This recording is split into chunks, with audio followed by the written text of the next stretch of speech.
하나님께서 오늘 주시는 말씀은 마태복음 10장 5절에서 15절입니다.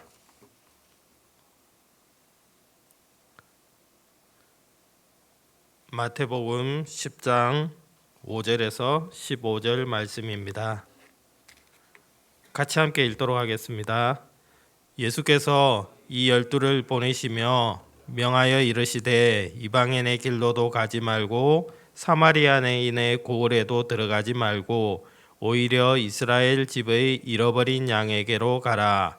가면서 전파하여 말하되 천국이 가까이 왔다 하고 병든 자를 고치며 죽은 자를 살리며 나병 환자를 깨끗하게 하며 귀신을 쫓아내되 너희가 거저받았으니 거저주라.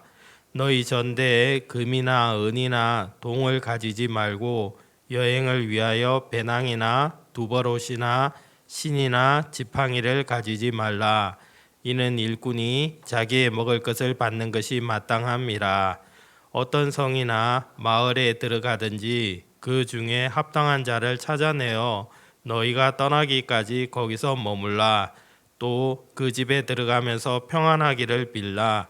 그 집이 이에 합당하면 너희 빈 평안이 거기 임할 것이요 만일 합당하지 아니하면 그 평안이 너희에게 돌아올 것이니라.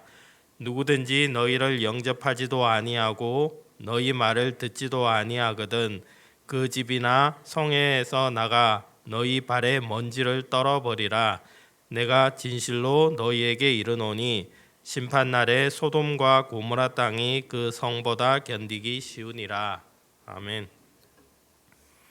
오늘 말씀을 전하는 순서는 전체적으로 우리가 줄거리를 좀 더 잘 파악하기 위해서 단락을 좀 구분을 해보았습니다. 이렇게 단락을 구분해보고 그 다음에 그 단락 안에서 우리가 오늘 발견할 수 있는 하나님의 모습, 주님의 모습은 어떤 모습으로 오늘 우리들에게 다가오시는지를 알아보고 그 다음에 이를 바탕으로 해서 우리가 오늘 삶 가운데 구체적으로 적용해야 될 내용들은 무엇인지를 함께 살펴보도록 하겠습니다. 맨 먼저 오늘 주신 하나님의 말씀을 세 단락으로 한번 나누어 보았습니다. 여러분들도 읽으셨을 때 대략 구분은 하셨겠지만 전체적인 줄거리를 쉽게 이해하기 위해서 세 가지로 나누어 보고 내용을 잠깐 살펴보도록 하겠습니다. 첫 단락은 여러분들이 읽으신 본문 중에서 5절에서 6절인데 여기에서는 예수님이 파송하셨다는 사실을 맨 먼저 명시하고 그리고 그 목적지에 대해서 구체적으로 말씀을 해주고 계십니다. 5절에 보면 예수님이 내 보내시며 라는 말들로 시작하고 그 다음에 그 가야 될 곳이 여기도 아니고 저기도 아니고 바로 이스라엘의 집에 잃어버린 양이다라는 말씀으로 시작을 하는 이런 첫 단락이 있습니다. 다음 단락은 7절에서 10절인데 여기에는 파송받은 자가 해야 할 일들이 무엇이며 또 가져야 될 마음 자세는 어떠한가에 대해서 상세하게 말씀해 주고 있습니다. 가서 해야 될 일은 무엇이고 또 준비해야 될 것과 준비하지 않아야 될 것은 무엇이며 가져야 될 생각은 무엇이고 이런 말들이 이 단락에 나오고 있습니다. 마지막 단락은 11절에서 끝에 있는 15절까지인데 선교 현장 또는 파송받은 현장에서 나타날 수 있는 다양한 일들에 대해서 말씀하고 있습니다. 순탄한 일도 있을 것이지만 예기치 못한 일도 있고 또 이러한 예기치 못한 일을 당했을 때 어떠한 마음의 자세를 가져야 되는지에 대해서 적혀 있는 것입니다. 머물 곳이 있고 평안을 빌 수 있는 그런 좋은 만남들이 있을 수도 있겠지만 또는 영접도 하지 아니하고 심지어 말도 듣지 않는 그런 상황도 직면할 수 있다는 사실들이 세 번째 단락에서 상세하게 나와 있습니다. 지금까지 우리가 살펴본 본문의 줄거리를 바탕으로 해서 그러면 오늘 이 본문에서 발견할 수 있는 하나님, 즉 예수님의 모습으로 나타나는데 어떤 분이신지 오늘 아침에 어떤 분으로 우리에게 다가오시는지 한번 살펴보도록 하겠습니다. 첫 번째 발견할 수 있는 모습은 파송의 주인이 예수님이시라는 부분입니다. 5절에 보면 예수께서 이 12를 내보내시며라고 적혀 있습니다. 바로 예수님께서 하시는 일인 겁니다. 어제 우리가 묵상했던 말씀에도 나와 있듯이 또 여러 복음서를 보면은 예수님이 제자들을 믿지 않았던 제자들을 부르시고 또 함께 사역하시면서 교육하시고 가르치시고 동행하시고 또 권능을 주시고 그렇게 해서 사역의 현장으로 파견하시는 그런 모습을 우리가 발견할 수 있습니다. 여러분들과 저희 삶들도 한번 돌이켜 보면은 우리도 예수를 믿어도 제대로 잘 안 믿었거나 또는 전혀 믿지 않았던 그러한 상황에서 하나님이 우리를 부르시고 우리를 키우시고 우리를 훈련시키시고 많은 일들을 거쳐가지고 또 어떤 시기에 오면은 하나님의 일을 하라고 보내시는 그런 음성들을 참 많이 듣게 됩니다. 이러한 모든 일들이 이 제자들이나 우리의 삶 가운데서도 동일한 것 같고 이 모든 일을 하시는 분은 바로 주님이시라는 것을 오늘 말씀해 주고 계십니다. 우리가 일을 할 때 열심히나 그런 확신을 가지고 할 수도 있겠지만 그보다 더 중요한 것은 이 일을 시작하신 분이 주님이고 일의 동력이 되시는 분이 바로 주님이시라는 분을 우리가 확실하게 깨달을 때 때로는 우리가 힘이 들거나 지치고 넘어질 때도 이거는 주님이 하라고 하시는 일이구나, 나의 열심이 아닌 그런 것들을 깨닫게 될 수 있는 그런 말씀인 것 같습니다. 오늘 또 두 번째로 발견할 수 있는 주님의 모습은 굉장히 구체적으로 말씀을 해주시는 그런 주님의 모습을 발견할 수 있습니다. 해야 될 일은 물론이고 그 다음에 마음가짐이나 자세까지도 상세하게 말씀해 주고 계십니다. 한번 살펴보겠습니다.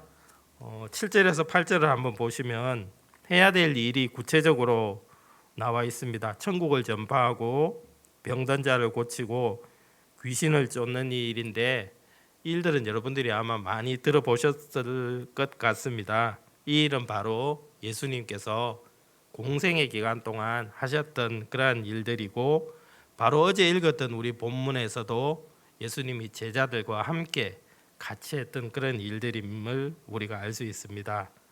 우리는 주님의 일들을 하고 어떤 비전을 가지고 여러 가지 할 수 있겠지만 그 모든 우리의 계획에 앞서 가지고 가장 우리 사역의 모델과 방향과 목표는 바로 예수님이 하셨던 일임을 잊지 않고 우리가 하는 방향으로 삼아야 되겠습니다. 예수님께서는 또 이렇게 우리가 해야 될 일에 대해서 알려주실 뿐 아니라 이런 일을 할 때 우리가 가져야 될 마음가짐에 대해서도 오늘 말씀해 주십니다. 대표적인 부분이 8절에 보면은 거저 받았으니 거저 주라는 말이 나오고 그 다음에 9절과 10절에 있는 금, 은, 동 죄송합니다. 금, 은, 동, 옷, 신, 지팡이 이런 부분에 대한 말씀이 나옵니다. 즉 우리가 대가를 바라지 말아야 한다는 부분이 오늘 우리가 사역을 할 때 예수님께서 우리에게 주의를 환기시켜주고 상기시켜주는 말씀이고 또 경제적인 뒷받침으로 우리가 사역을 하는 것이 아니라는 부분들을 오늘 친히 말씀해주고 계십니다. 우리는 때로는 하나님의 뜻과 달리 우리가 물질이 되게 많거나 그 다음에 또는 우리가 사역할 때 물질이 많은 사람이 든든한 후원이 되어주거나 또는 내가 앞으로 돈을 많이 벌면은 훨씬 효과적으로 복음을 전할 수 있지 않을까 하는 그런 생각을 할 때가 많습니다. 돈을 많이 가지고 여유가 있으면 그 사람들한테 좀 더 위에 있는 자리에서 말빨이 선다고 할까요? 그런 자세에서 복음을 전하면 훨씬 더 효율적이지 않을까 그렇게 생각할 때가 많은데 하나님의 뜻은 그렇지 않은 것 같습니다. 하나님께서 모든 것을 아시고 모든 것을 책임져 주심을 오늘 말씀해 주고 계십니다. 세 번째 발견할 수 있는 또 하나님의 모습은 어떤 상황에서도 당당하게 행할 것을 말씀해 주시는 또 그런 하나님을 발견할 수 있습니다. 우리가 14절을 한번 같이 보시면 영접하지도 아니하고 말을 듣지도 않을 수도 있다는 겁니다.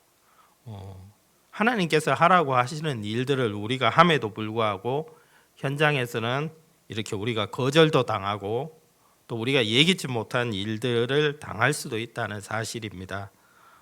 우리가 이런 일들을 당했을 때 우리 집안이나 이번에 명절에서 또 친척들을 만났을 때 어떤 복음에 대해서 얘기할 수 있는 기회가 있을 때 그렇게 거절당하면 우리는 어떻습니까? 우리 굉장히 위축이 됩니다.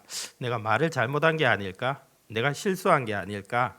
이런 말 지금 하지 말았으면 좋았을 걸 하게 되고 의기소침하게 될 때도 굉장히 많은데, 하지만 오늘 주님이 말씀하시는 것은 너네가 그렇게 나가서 일을 할 때 이런 일들이 있을 수 있다는 사실을 분명히 말씀해 주십니다. 그리고 이러한 일들이 있을 때 위축되지 말고 오히려 당당하라고 그렇게 격려해 주시는 그런 예수님의 모습을 볼 수 있습니다. 저는 여기서 제 주관적인 생각인지는 모르겠습니다만은 한편에 이런 모습들을 좀 연상을 해봤습니다. 마치 시무룩해져 가지고 있는 어떤 아이가 있고 그 아이를 다정하게 위로해주는 어머니나 또 아주 친한 친구의 모습들이 연상되었습니다. 어떤 어린아이가 시키는 일을 열심히 했다가 때로는 또 자기가 혼자 알아서 뭔가를 해보겠다고 열심히 해보다가 잘 안 되었을 때, 또 야단 맞았을 때, 뭔가 잘 풀리지 않았을 때, 많이 슬퍼하고 있을 때 다가오셔가지고 은근히 등을 두드려 주시며 괜찮다, 그런 일은 늘 있는 일이고 너가 잘못한 게 아니고 걔네가 잘못한 일이다, 이렇게 우리의 편이 되어 주시는 그런 주님의 모습을 이 말씀 속에서 저는 느낄 수가 있었습니다. 끝까지 내 편이 되어 주시는 그런 하나님의 주관적인, 어떠면은 굉장히 주관적이신 그런 모습들을 저는 좀 느낄 수가 있었습니다.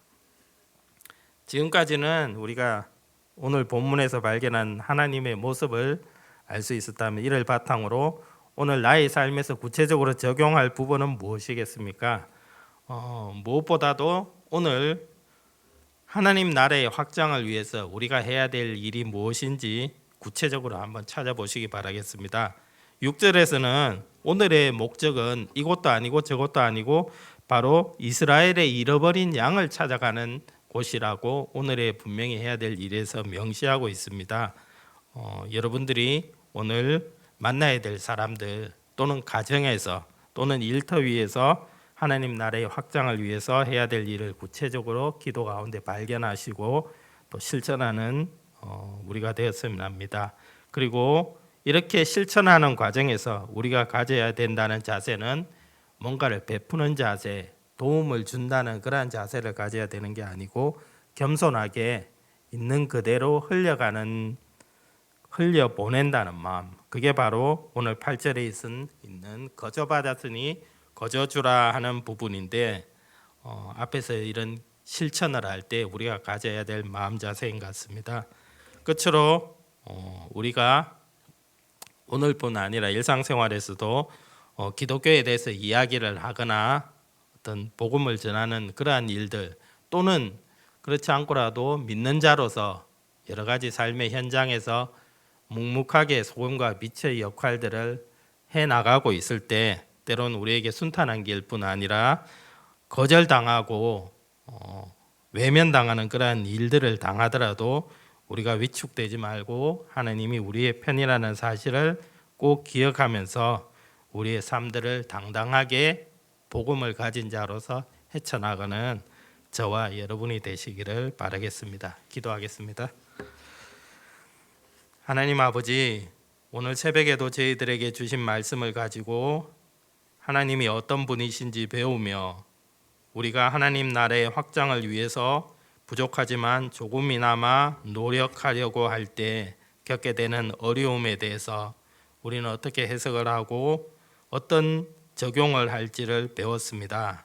하나님, 우리에게 실천할 수 있도록 힘을 주시고 용기를 주시고 우리를 격려해 주셔서 하나님 안에서 잘 배우고 연습하고 잘 자랄 수 있도록 도와주시옵소서. 예수님의 이름으로 기도드립니다. 아멘.